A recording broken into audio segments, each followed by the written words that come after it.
Hey everybody, I'm Carissa, and I am currently 5 months pregnant with my second baby, and we also have a 12-year-old Brittany Spaniel at home, and then my 1.5-year-old. So when my son was born, we wanted to get the dog used to having a baby around. So when I was still in the hospital and my husband was going back and forth to get me stuff and to take out the dog, every time he'd go home, he'd take the baby's blanket with him, and he would give it to the dog, and he'd let her sniff it, so that this way she would be used to the scents. When we brought the baby home, the baby wouldn't totally be something foreign for her.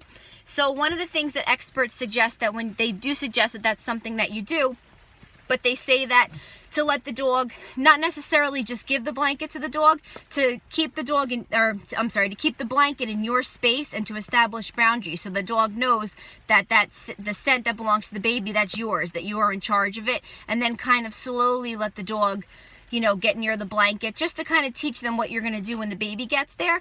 They also recommend that prior to the baby being born, while you're still pregnant, to make sure that there are strong boundaries there, and that your dog knows that you are the leader and that your dog has to listen to you. So this way, when the baby does come and the dog is maybe doing something or near the baby when you don't want him or her to be there, they will listen to you when you ask them to leave. Another thing they suggest is to start now while you're pregnant with establishing boundaries of where your dog can and can't go. So maybe you want to keep the dog, or teach the dog that the nursery is off limits, or that wherever you're going to keep the baby during the day is off limits, letting them know that they can't go near the, if there's a rocker or a baby swing. So stuff like that. Also, too, if there's somebody that, before you bring the baby home, if there's somebody that could take the dog for a walk or let them play in the backyard, just to kind of get all their energy out, so that when they meet the baby for the first time, they are nice and calm and mellow. So that would be a good thing for the baby and for the dog. And then also, too, so then you have the baby. So when the baby is old enough to actually start, they become mobile and they start crawling or walking, you really want to teach them to respect animals. You want to teach them how to treat the dog, the nice way to pet the dog, that they don't want to pull the dog's tail or prod the dog, so that this way, you are also, not only are you teaching the dog, but you want to train the baby too how to be around animals.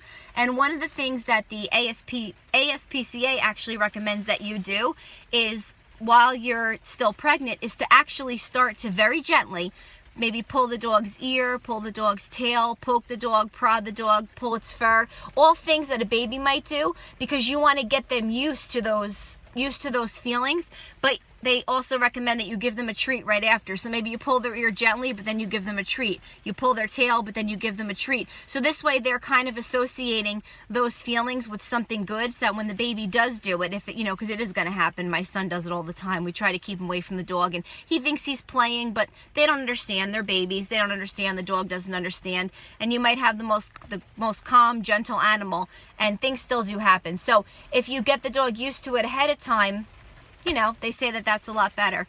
But the relationship is really good that my son has with our dog, and we can't wait for the new baby to meet the dog.